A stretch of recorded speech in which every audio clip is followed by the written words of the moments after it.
Premed Office Hours, episode 142. My name is Dr. Ryan Gray, and I am joined by a couple of members of the Medical School HQ advising team. Courtney Lewis at the top, former director of admission at Burrell College of Osteopathic Medicine. How you doing, my friend? Doing well. Excited for this time in our week, every week. Yeah. Love it, love it. We are here to answer questions. I love your rocking the Premed Element shirt that I created a few years ago. It's one of my favorite shirts. Yeah, I love it. I need one. I don't think I have one anymore. At least the one I have is all worn out because I wore it all the time. Yeah. Also with us, Verena Granum, former assistant dean in the Pre-Health and STEM Advising Office at Hofstra University. Yes. How's New York treating you? Wonderful. It's a beautiful day here. Are you in a New York state of mind? Always. Love it. I bleed blue and white. New York colors. I love it. All right. We are going to start off a little bit different today because there is some breaking news-ish. It broke last week about some ACOMIS changes. And Courtney, you're probably the most familiar with kind of the back end workings of ACOMIS. And so we'll probably lean on you a little bit without having you give away too many secrets that the ACOM's going to come knocking on your door. I'll keep my friends there. I'd like to keep my friends. Yes. Let me pull up the actual kind of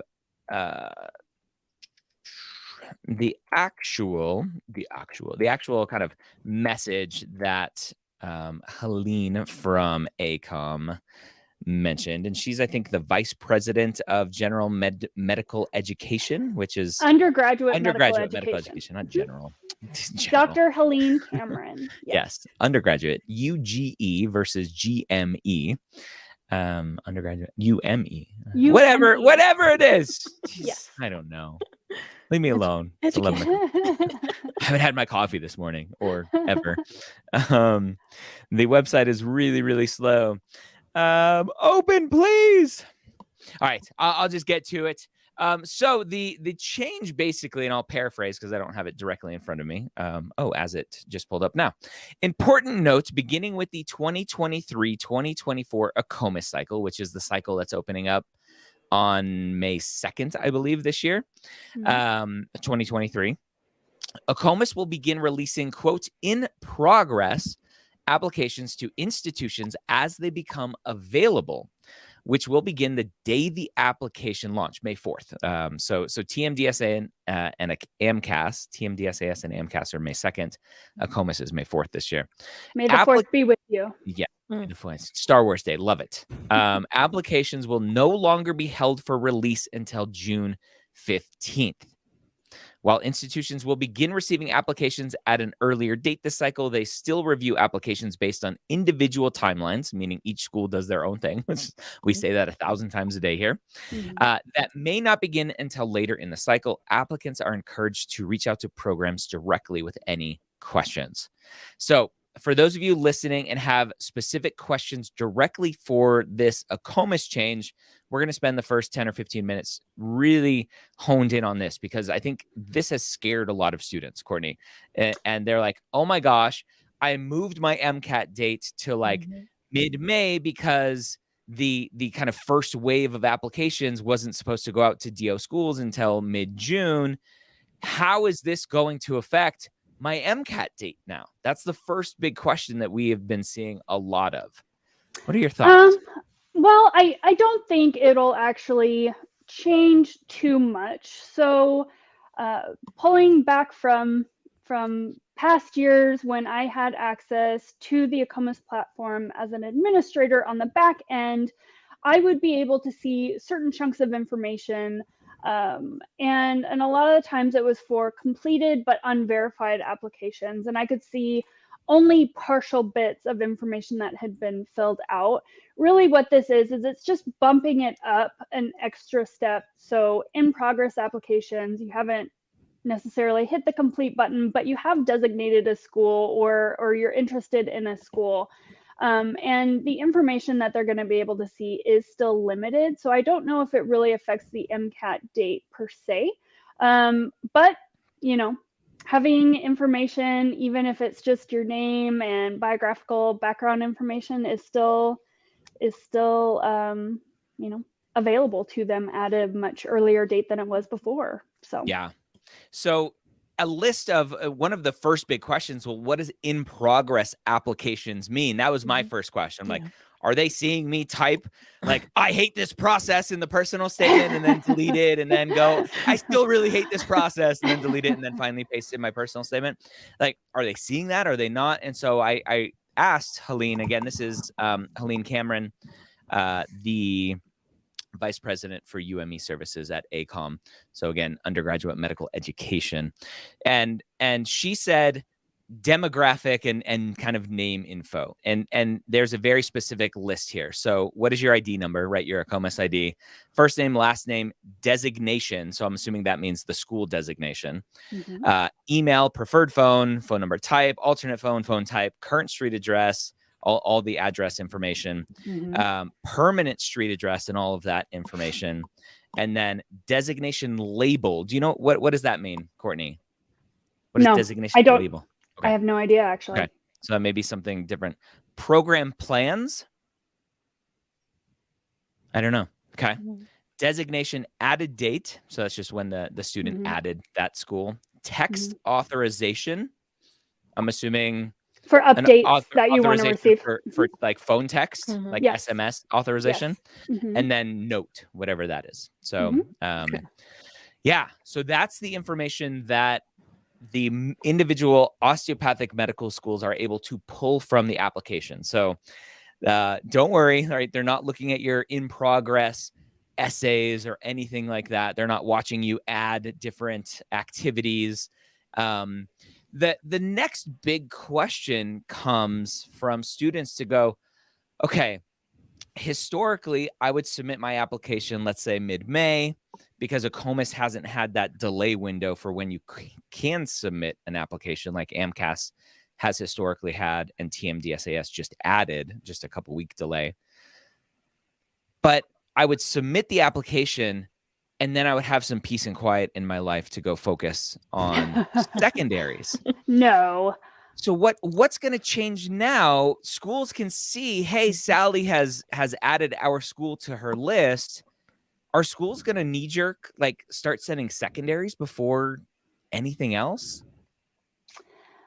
I don't think so. I think that they're going to want to see more data than just biographical or, that kind of data. I don't think it's going to necessarily be secondaries that they're reaching out with, but maybe prompts to actually complete your application and submit, or things about their school. So they may start connecting with you at an earlier time, or if they have a preview day or things like that. That's really what I'm anticipating, but I do have some feelers out to a couple of the people that I'm close with at ACOM that are still serving as directors or deans of admission. So I will we'll make sure to pass it on if I hear any different, but I really think it's going to be about just communication and trying to build that rapport with you from the medical school to you as somebody who voiced or has marked interest in designating in the future, to kind of help you work through getting it to a completed and verified state to receive a secondary. But we'll see. Everybody has a different process. So maybe some are open to doing that and say, hey, if we're on your list, here's your secondary. But I hope not.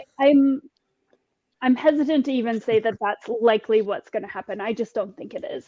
Yeah, that would be bumping it up a little bit too much. A little too much. Vernia, you work with a lot of students in one-on-one advising through Application Academy.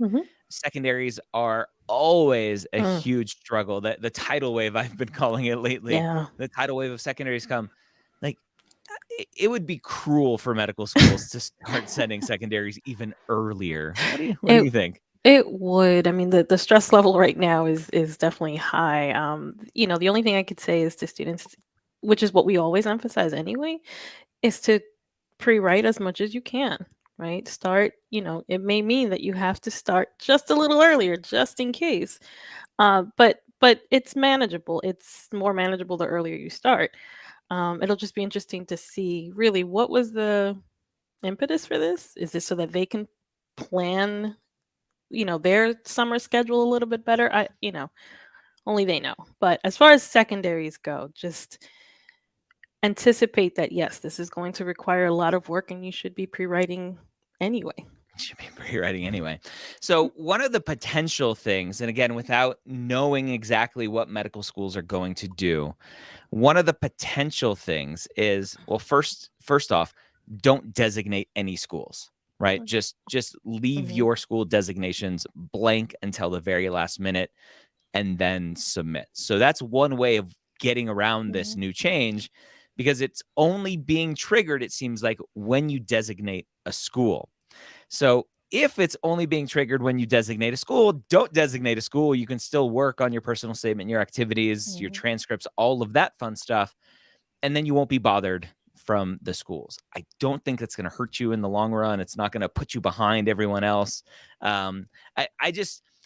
I fear for students that this is just going to add another layer of stress, Courtney, because they're already freaked out. They're already thinking they're behind everyone else, and they're going to have to hurry. And this is going to lead to unintended consequences of students rushing things. There are going to be more mistakes, I think, in the application that we're going to see. And then ultimately just more and more frustration and burnout and everything on the other end, all to give some of these osteopathic schools a little bit of a heads up that, hey, Sally's interested in coming to your school. Right. And I do want to kind of focus on that probably being the impetus for this, is just giving them the opportunity to connect with you and have you actually complete the application and get it sent in. But, changes to access to information, again, it's just a bump up from being completed unverified to being in progress now, but still limited information. But I understand that it does provide an additional level of stress, but making sure that you are aware of what information they are actually privy to, and reassuring yourself that no, they're not looking at your personal statements or any of these aspects beforehand. But just knowing that somebody may have, okay, well, this person's been showing in progress now for 3 months. What's the deal? Maybe something stressful. And so do I think a lot of people are going to be doing that? No. But I understand from both sides that it's different. Yeah, I almost liken it to like an abandoned cart kind of situation. If any of you have used online shopping and you like, oh, this shirt looks really cute and I'm going to put it to my cart. And then you're like, oh, that's a lot of money, or, oh, they pay for shipping, I don't like that. And then you just close the tab. A lot of those e-commerce platforms know who you are, and you'll start to get an email going, hey, did you forget to check out of your cart? I almost feel like this is just a marketing gimmick at the end of the day, and it feels kind of icky to me, right? I don't know. It feels like we're turning applicants into customers now, and I don't like it. Okay, I think they're trying to get ahead of AAMC as far as timeline. I don't know if I would say icky, and maybe it's just because I'm biased, but I feel like, don't you want schools to be interested in you if you're applying to med school, or make an effort to reach out? Or I want it to be authentic, and this doesn't feel authentic. That's fair. That's fair, that's all. Yeah, I would love for interest, and we have lots of plans for MAPT to potentially add some of this stuff in. And maybe I'm talking out two sides of my butt here, but there's just something. I don't know. We'll see what the ramifications are. But I think at the end of the day, calm down, take a breath. This isn't really changing the dynamics of the application cycle a ton again, until we see, half of the osteopathic schools started to send secondaries 6 weeks earlier, 4 weeks earlier, whatever it is. I doubt that will happen. Yeah. But we'll see. That's called a fistula, by the way, Ryan. Yes, I understand. No fistulas here. Thank you. Stay tuned. Veronica, any specific questions that we can start answering about the Sakoma change? Fluffy cookie. No. Oh. Nope, not that one. Any specific questions with the ACOMIS change? Not If seeing the any. answer is no, then okay. I'm seeing Mm. Veronica shake her head. All right, let's Yeah. go ahead and start answering regular questions then. Floofy, does volunteering at an emergency department, stocking rooms, getting supplies for nurses, taking patients to the rooms count as clinical volunteering experiences? Verinia, Is our it favorite question. Mhm. Is it clinical? Is it clinical? I'm gonna actually go do that so I can play the little sound here, whatever. Yes. Yeah, I'm gonna go get that made. Fluffy Cookie, thanks for reaching out. I think it's floofy. Oh, is it floofy? Sorry. Floofy. Joking. It really all depends on your interactions with the patients. You started off by saying you're stocking rooms, getting supplies for nurses, which kind of implies that that's maybe the main things that you're doing. There's some interactions that look like with patients, just taking them to their rooms, but are you in some way helping them, impacting their health in some way? Are you bringing them snacks? Are you bringing them water? Are you keeping them company? That's clinical experience. That's where you're actually directly impacting another human being in some way that affects their health. So based on what you're describing here, it doesn't really sound that clinical. But you know, like I said, just if you can somehow, as part of your duties, ask if you can be more involved in helping patients in some way beyond just taking them to their rooms, then potentially you can consider that. It's all about what you're doing with that patient. Escorting them to the room, it's not really helping them or impacting their health in some way. So, still good work though. Yeah, definitely. I just read that apparently Postback CAS, which is the centralized application service for postbacks, a lot of postbacks in this country, run by the same company who runs ACOMIS, Liaison is the company. In progress for Postback CAS, the schools can see everything: essays, transcripts, letters of rec. Interesting. So that's interesting. Great. Yeah, wonderful for them. Shazab, hey, Dr. Gray, with an Keeping A you next time, humble. please. Keeping Yep. you humble. With an A, Gray with an A, it's easy. I graduated from NYU last year with a 3.1 science GPA. I'm worried that my GPA is too low for me to be admitted into med school. Do you recommend I look into taking upper division courses? So, Courtney, we talk all the time here that 3.1 is by itself a number we can't really advise on because there's upward trend, downward trend, flat trend. But a 3.1 is relatively low. Right. What are your next steps here for the student?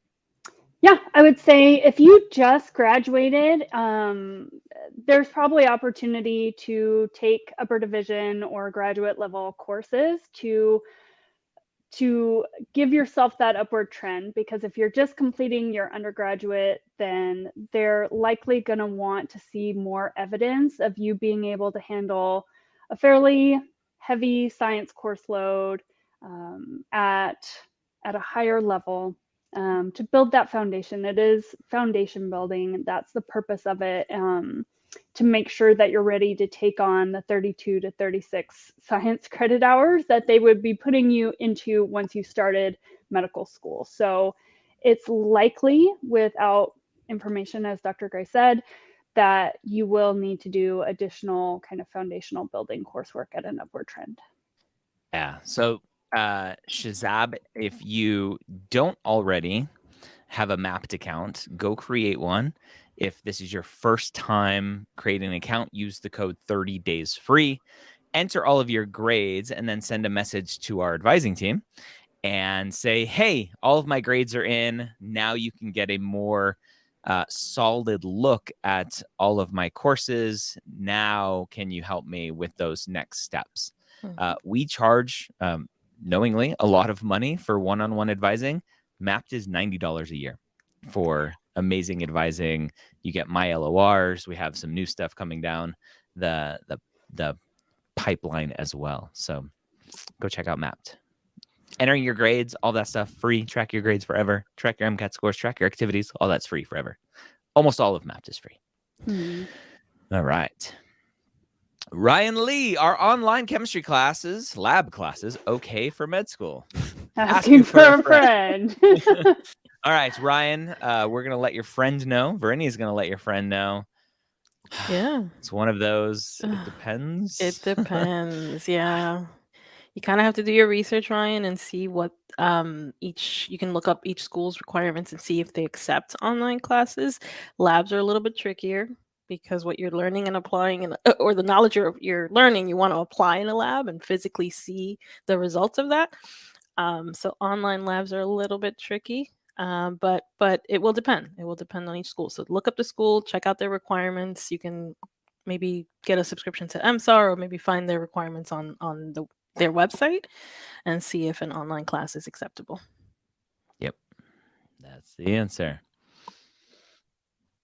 Nas, my pre-med and my science advisors are writing me a joint LOR. Does that count as a committee letter? If not, what should be added so it can meet the committee letter requirement? I don't think there is a quote unquote committee letter requirement. It either is a committee letter or it's not a committee letter. So, yeah, I'm not sure. Ask them. They may have the answer. Yeah. They may go, oh, yeah, we submit these as committee letters, Right. and med schools don't have an issue with it. Yeah, schools create the committees. It's not something that medical schools require. They don't require a committee letter. It's something that universities will provide to students.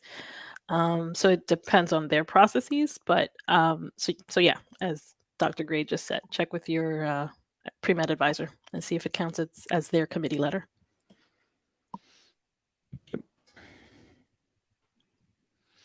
Adam 23, should I ask for an LOR from house supervisor nurse? I'm assuming that's what that means. That talks about my teamwork in the surgery unit. How many of letters of recs do the adcoms actually read? If I submit 6, will they read all 6? It depends. Courtney, from your time, my assumption is you required a minimum amount. You had some sort of maximum amount. If a student reached that maximum amount, was it just dependent on the reviewer of that application, if they had time, if they had desire to read all of them, or would you say read them all? Technically, yes, it is on the evaluator. I would say if it's part of your application, it's going to get eyes on. So even if it's just a quick glance where they're looking for the tone or the types of language somebody's using, I would never advise my team to skip any portions of the application because I thought the information was important. And so I would look through all of the letters of recommendation. Sometimes people put PSs in there or little tidbits of information. It's not often, but you definitely want to catch those. It's not something where on the back end, my admissions committee would have been like, why did we even want to interview this person? In their letter of recommendation, it clearly said that they believe this person's going to struggle. And even if it's just one person, obviously you take that into the context of would say if it's part of your application packet, there is potential required letters, and then you can add more on top of that. I think with the double AMC, it's 10, and with a COMIS, it's 6. You don't have to max out. You certainly don't have to max out, but you definitely have to hit the minimum or else you're not going to move forward. So yeah. What letters do you feel like will be strong, will add value, and have those added, but don't fill just to fill? Yeah. What do you think about this idea of, teamwork is a core competency, and so I'm going to get a letter that specifically speaks to teamwork? To me, that's one of those checking the boxes, trying to present who you think they want you to be versus authentic is my favorite word, I think, in this process. An authentic letter where this nurse supervisor can just talk about who you are as a person. And yes, teamwork may come up, but it's not teamwork. Oh, by the way, did I mention teamwork? Yeah. When you read as many letters in a cycle as we get, you start to be able to really quickly pick up on a pattern if it's just canned statements and responses that are not authentic.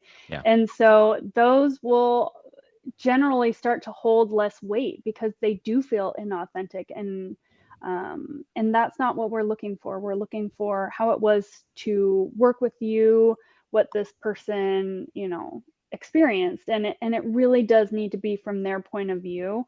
I know sometimes you'll hear they wanted me to draft something up, or they want me to tell them what they want me to write about, but just leave it more open-ended. Say, I want you to just talk about our time together, or how you felt like I did, or what, my aptitudes were, and things like that, to leave it to them to report that if you're asking them for a letter. Awesome. One other quick what's the difference things with AACOMAS and AMCAS specifically is AMCAS will let you upload X number of letters, and then you can pick and choose to say, hey, these 3 letters go to this school, these other 3 letters go to that school, I want to send 4 letters to this other school. You can pick and choose which letters go to which institutions.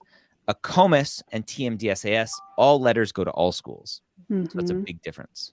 And so one of the games that I like to play potentially with AMCAS is if one of your mentors or supervisors or like the person that you scribe for or shadow for is an alumni of a medical school that you are particularly interested in, that person can write a specific letter to that specific admissions committee that says, hey, as an alumni of this school, I really recommend Sally because she's a great fit, having been a student on campus as well, blah, blah, blah.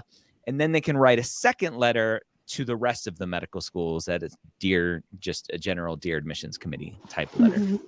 So you just need to keep that straight, though, with how you're organizing things and labeling things. You don't want to send the school-specific email to every other school, and then the general statement one to the one specific school. So be careful with that. Yep. We used to get ones that were written to post-bac programs that were also applying to med schools, and we're like, that's not good. Yeah, don't do that, friends. Don't do that. Friends, don't let friends dual apply. Jessica, what is important to consider when thinking of applying to accelerated 3-year MD programs? Are there certain people who should aim for such programs or avoid them?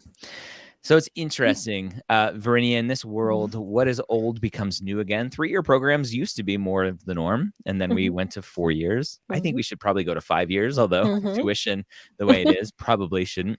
Our medical knowledge doubles every 3 months about. So it's incredible how much we're creating new information. There are a handful of 3-year programs out there. I'm not sure how familiar you are with them, or potentially for Jessica here, what advice to think about?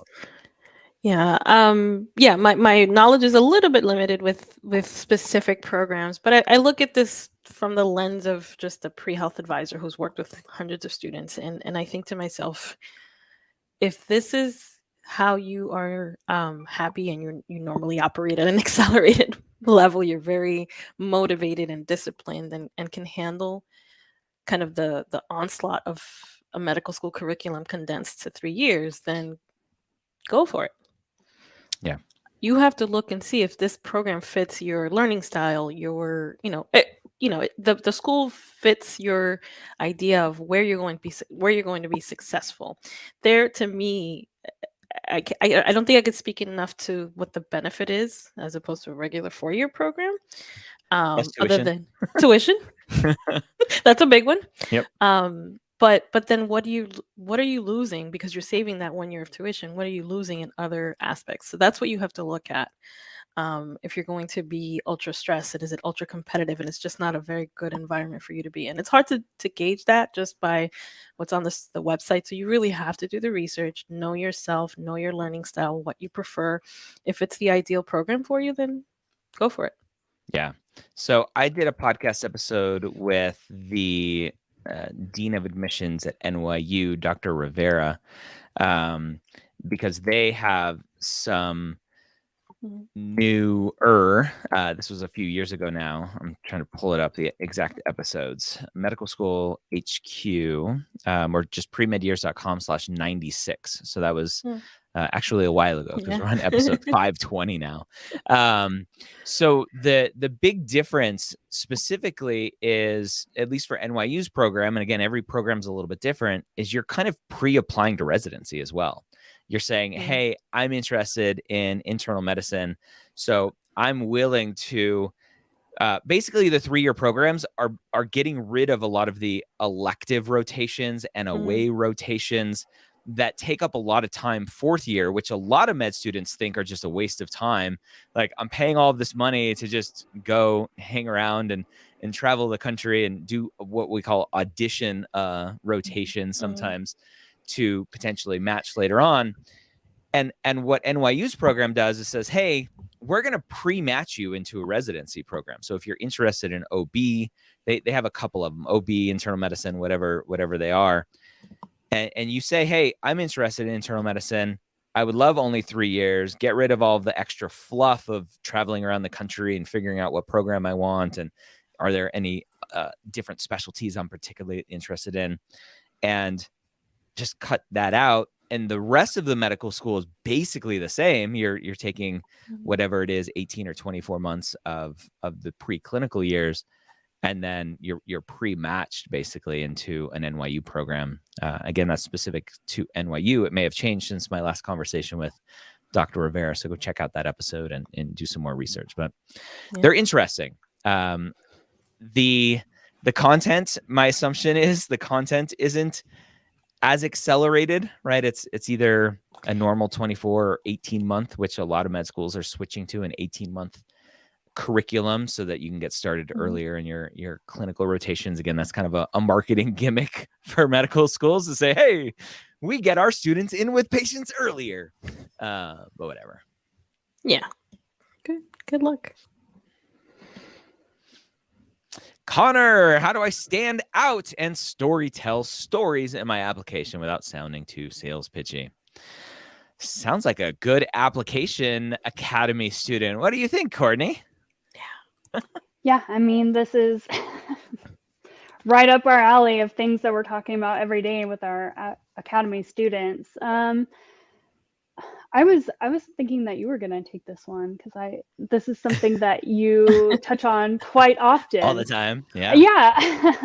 So you how do you love Application Academy so much? I'm like, oh, Courtney can talk about Application Academy. I love it. We can probably both give answers here. So how do I stand out and story tell in my application without sounding too sales pitchy? Being authentic. So you don't have to go through kind of like we were talking about with LORs, right? You're not going to those lists of core competencies and saying, do I touch on this? Do I touch on this? We want to know, especially in your personal statement, stick to the prompt. Why medicine? Why are you pursuing this? What has helped, kind of what kicked it off? What was your seed? And what things have helped you grow? What experiences and clinical settings have kind of broadened your view of it, have helped you realize that this is kind of your passion as you've moved through to get to this point of applying to med school? And when you do that, it really doesn't come across as forced or sales pitchy. Let your stories speak for themselves, where you're showing versus saying, I am a compassionate person. I care about my patients. What's an experience that you had that you can talk about in a clinical setting where somebody's going to be able to glean that information out of what you shared versus a bullet point statement where you're having to kind of sell yourself because you didn't show how you actually exhibited those qualities. So I would say those are some kind of just general tips for doing that. Yeah. Application Academy closes to new students on April 2nd. So go sign up today. It's $100 off currently. We do have FAP pricing as well. If you just go to applicationacademy.com, scroll down to the FAQ, there's a link there to submit your FAP documentation, either from ACOMAS or the AAMC. The big thing, Connor, to think about, and Courtney touched on that, right, is authenticity. I was doing a session yesterday, a Q&A session, and a student asked a question about, like, how do I reflect on this statement, or am I on the right track with this kind of essay or experience that I'm trying to talk about? And she was kind of talking about this EMT experience that she had, and she was kind of going through the sentences. And then I really, in her words, she's like, I want to try to then talk about the teamwork aspect of it and this and that. I'm like, well, let's stop for 1 second. Why do you want to talk about teamwork? And she was talking about how it's important for medicine and blah, blah, blah. I'm like, what is your goal with this paragraph? And she's like, well, my goal is to show that I'm good with teamwork because I know it's important. I'm like, stop. Like, why are you so focused on selling your skills versus talking about who you are? Right. The big thing I've been repeating myself over and over and over again lately is stop trying to be who you think the med schools want you to be. They're looking for individuals, not for cookie cutter, everyone fits the same mold applicant. And so if every single application that came across Courtney's desk was, I'm hardworking, I'm dedicated, I'm motivated, I'm a team player, I have good critical thinking skills, I have good communication skills, I'm compassionate, right? These super cliche things that every student is like, ooh, that's what a doctor is. It's going to be impossible for admissions committees to go, well, who do we want to accept, right? Then it just reverts back to, let's accept the students with the highest MCAT score and the highest GPA, because every application looks the same because you're all trying to sell the same thing. Well, and it tends to come across as lacking passion then, because you're not talking about how it affected you or what impact it had, or reflecting back in a way where I'm able to see it through your lens. These general statements or these really hyper focused on certain competency paragraphs just really don't do much. I need to know your journey and your story and how you feel or think about things to be able to get a sense of you from that narrative. And it's really hard when you're using, when you're trying to mold it so hard into this cookie cutter format. It just doesn't do anything for us, and we don't get a sense of you. So yeah, it's tough, but we're genuinely wanting to know your story, because we can see all the stats, we can see all of your experience and things like that, but who are you and what got you here is also an important aspect into who we want to work with in the future. Yeah, that's it. Bruce. Hi guys, 2 quickies. TMDSAS is accepted by DOs in Texas. Will the changes to ACOMAS impact Texas applicants? No. TMDSAS is completely separate from ACOMAS. The Texas DO schools that use TMDSAS do not interact with ACOMAS at all. If you decide not to apply this year, can you still gather your LORs for next cycle? So, Vernia, technically possible, but maybe not recommended? Not ideal, because you want your letters to be dated in the same year that you're applying. So, best advice would be stay in touch with your letter writers. Ask for permission to stay in touch and keep them updated on what you're up to between now and when you apply. Let them know that you're going to be applying later, and ask if you can reach out at that point in time to request a letter. Yeah. So that just shows continued contact, most up-to-date information that this letter writer is potentially talking about who you are. And you can see upload dates, right? That information is included. So if they uploaded it in 2021, but they've dated it 2024, we'll be able to see it. So yeah. Jason, any advice for balancing simultaneous MCAT prep and application writing? MCAT is 5/26 and hoping to press submit on the app as early as possible. This is one of my biggest concerns when pushing back the MCAT. Is the thing I say is MCAT prep gets in the way of application writing gets in the way of MCAT prep. And it's hard to balance it all.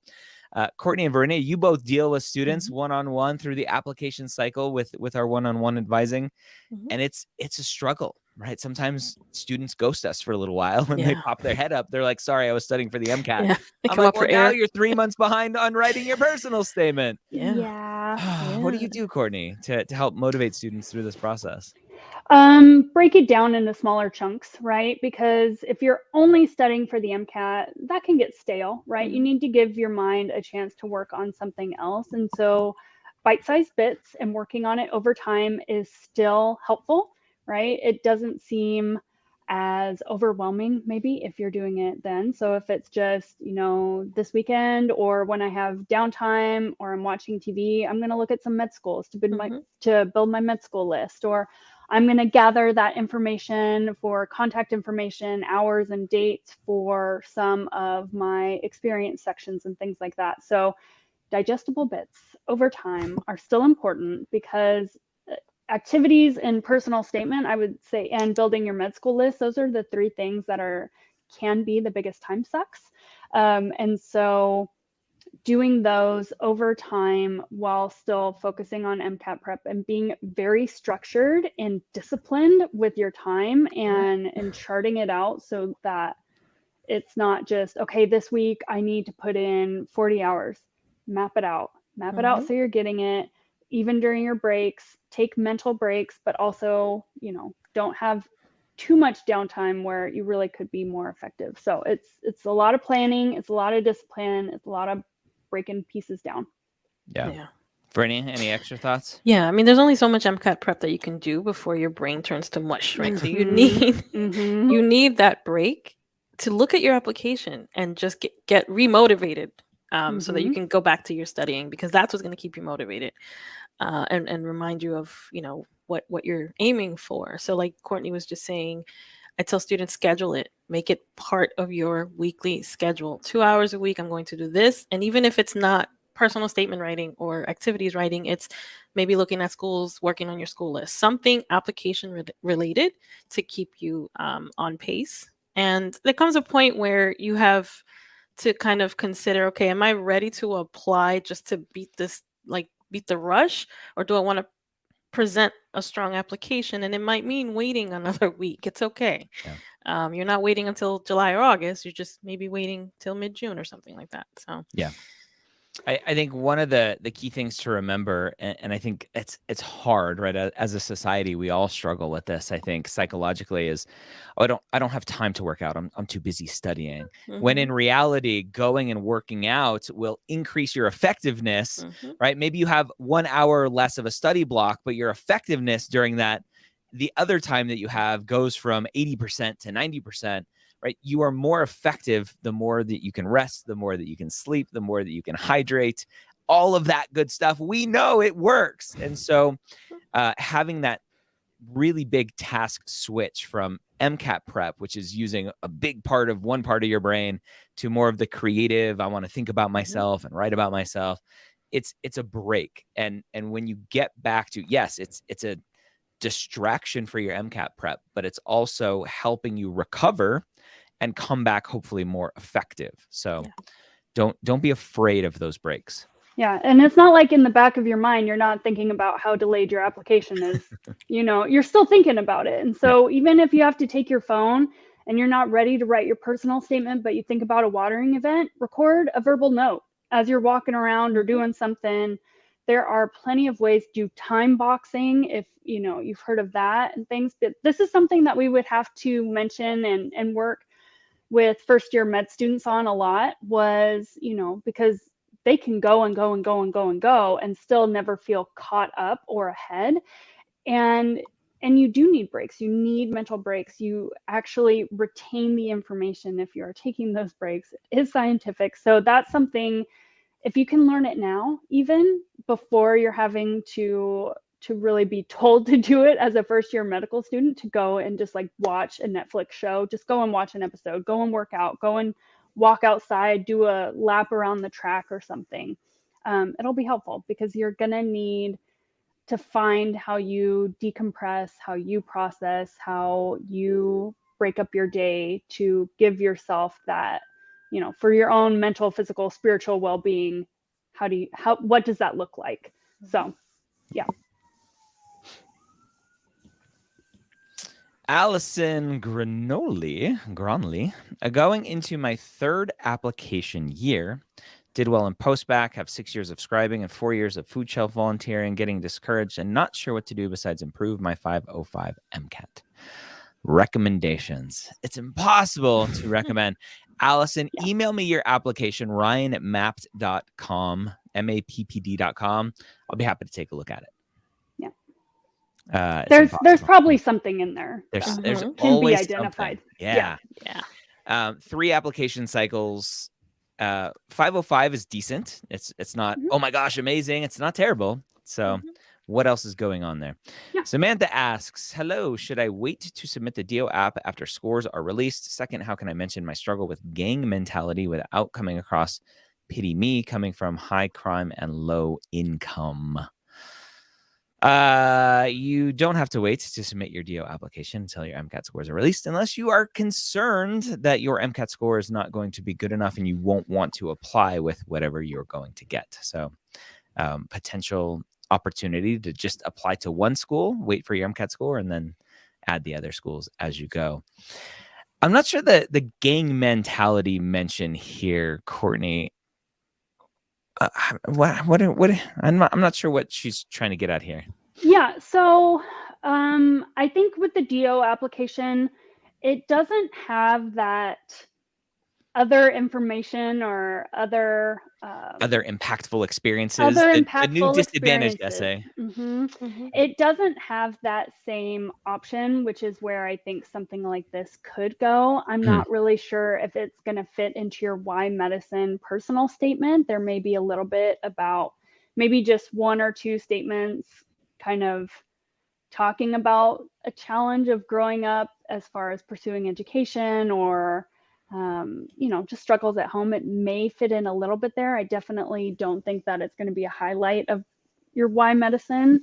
But this may be something that ends up coming up in secondaries or something like that. And the way to not come across as pity me is, take ownership for what you can take ownership, but you can disclose that type of stuff. Just be thoughtful in what you do disclose, right? Some things may be kind of triggering. Some things are not really necessary to know within the application about your growth or preparedness for medical school. So just be thoughtful in what you want to share, what you're disclosing, and where. Yep. Claudia, I work as an RN with 6 years of experience. I've been completing science classes that I had not taken, but one or 2 classes per semester. A mom of 3 and work full time. Does that look bad to schools? Verinia, this comes up all the time. If I'm not taking a full course load, our med school is going to potentially mark me down for that. No, I think you look like a badass, honestly, Claudia. Right? Yeah. You got 3 kids, you're working, you've got a lot going on. And medical schools understand. And I don't know why students have a really hard time accepting that these are people reading your application that can put themselves in your shoes if they have kids, if they had to go through, whatever their background is to get to where they are at this point. It's who you are. That's authentic to you. So yes, it's not going to be an issue. Yes, it's actually a strength because you're balancing all these things plus classes. So don't worry about that. Yeah, I think students often forget or don't think about, Courtney, the fact that almost nothing is looked at in a silo. Right? Let me look at this whole application, and a reviewer of the application can go, oh, that's interesting. Only 6 credits, it looks like, over the course of a period of time. Let me go look at the activities. What else were they doing? Oh, you worked full time as a nurse. Great. I see that. Yeah. Oh, you were on PTO. That must mean you're a mom, right? Oh, okay, great. Now I have a better picture. I have more context. It's not just siloed. And yes, for a student who maybe took 1 or 2 classes a semester and their activities show nothing else, then that looks bad. Right? Potentially. So it's all big picture, holistic, if you want to use that thinking. So awesome, Claudia. Go for it. Yeah. Global picture. Yep. Anna Katharina Can we talk about hobbies in our apps, or is it cliche like running after university athletics and learning to mountain bike? I strongly recommend you have one hobby on your application because we like authentic people and not just, I'm doing everything to be a doctor. You should accept me. Yep. Yeah. As They long as they want to see that you have Yeah. something that you enjoy outside of medicine, that you're, involved in things, that you can care for yourself, that you have interests and things that will help you kind of make it through some of the struggles. You need to have hobbies. Brittany, I think I know where you're going with what you want to say. As long as it's authentic. Yes. Don't make up something just to have a No. hobby on your application. Like, Yeah. don't start something today just so you can put it on your application. It's Yeah. Be genuine. And don't use the hobby to then say To sell? like running, right? To sell. Being an athlete has taught me dedication and hard work, which I will carry forward to being a med student and Yeah. physician. Like, don't go there. Don't do that. Yeah. Don't do that. Everyone does that. Don't Yeah. do that. Yeah. Anyway. Okay. Again, we know what it takes to be a runner, and we know what it takes to do marathons. Let that speak for itself. Let them gather that information. Tell us why you're doing it, why you enjoy it. Yeah. That's it. I talked to a student. Here's kind of the behind the scenes of our company philosophy. So if anyone watching right now, we're potentially interested, we don't normally talk about our advising services, but I'll pitch a little bit here. So if anyone watching is potentially interested in working with us one-on-one, I think the biggest thing that sets us apart is this drive towards authenticity.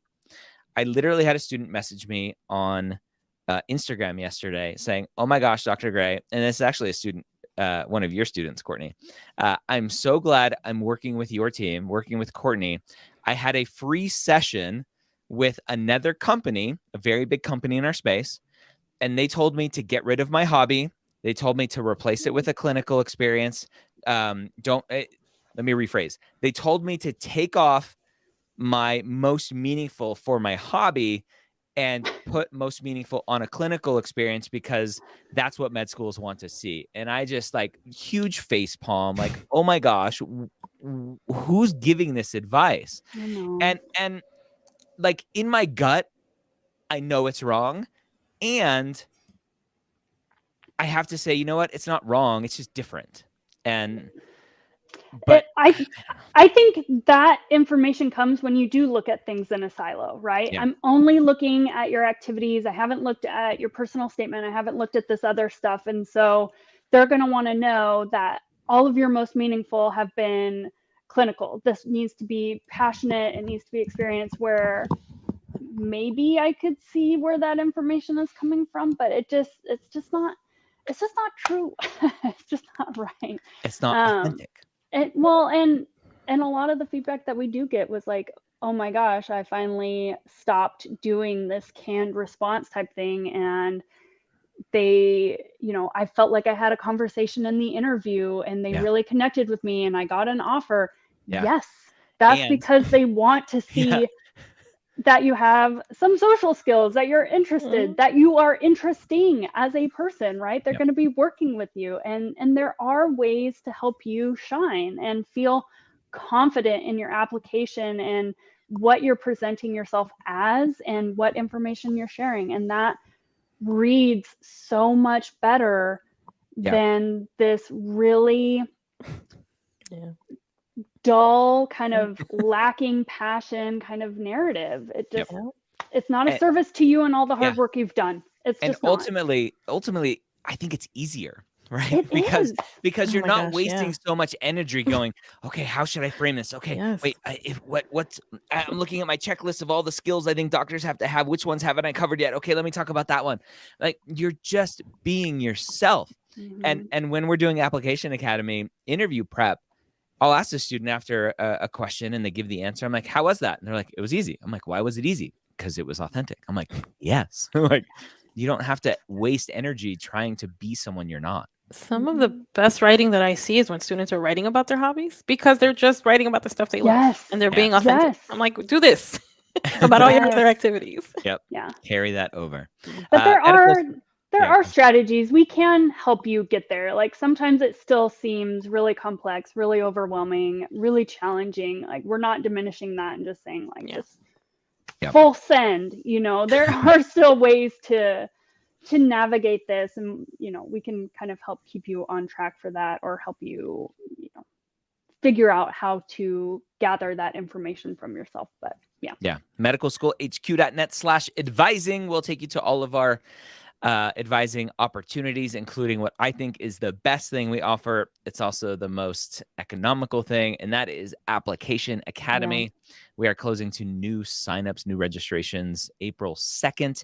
If you're waiting on an MCAT score, I think April 11th or April 25th, sign up. And if you get your score back and you're like, I don't want to apply this cycle, we'll give you your money back. No worry. Just let us know. So go to applicationacademy.com or just medicalschoolhq.net/advising. We are at the hour, Courtney. I want to say one more thing about it, because people who are waiting on their MCAT score, it kind of like we were talking about taking little chunks. That's what Application Academy does. So you'll be able to watch all of the past recordings from other sessions to kind of inform you maybe how to start writing your activities, or looking at how other people wrote them and what feedback they were getting and pulling from that, or submitting the draft that you have, and just taking little chunks out. And the sessions rotate, right? And so we'll be doing secondaries. If you haven't pre-written any of your secondaries, you don't have to attend that session, or you can look at it and say, oh, this is how people are doing that. I'll tuck that piece of information away for later time. But it breaks it up into chunks, and we cover all the aspects of the application. And so this is a way to help keep yourself on track, to have you not spinning your wheels and kind of wasting time, and also gives you a network to kind of work with. These are all people kind of going through the same thing, and it's a really collaborative, supportive way to do it. But it also helps keep on track, digestible bits, progress over time. So it's helpful. Premedevents.com is the page I'm showing right now. It has a link to a session we're doing tomorrow at 2 p.m. Eastern. So if you are like, what is this Application Academy thing? Come check that out. It'll be recorded. You can see other things going on out in the community as well, including some blueprint stuff, the AAMC Virtual Fair, University of Minnesota Professional School Expo, AMEC coming up in April, personal school list workshop that we're doing, some more blueprint stuff, the Western Conference. We need the Central Conference on there too. We're gonna be there. Yeah, we're gonna be there. We're gonna be doing some meetups. So we're gonna have some fun. All right, everyone. It's time to say goodbye. Okay. I know, Courtney, you always have something. We'll say goodbye now. From the Medical School HQ team, Courtney, Vernia, thank you for hanging out today. Thank you, everyone, for coming, hanging out. We had about 100 students on across the day. So we are here every Wednesday at 1 p.m. Eastern, almost every Wednesday. And then I do Instagram Lives as well on Fridays. So those are at 11 a.m. Eastern. So come check those out. We'll see you in Application Academy, hopefully. Bye. Bye. Bye-bye.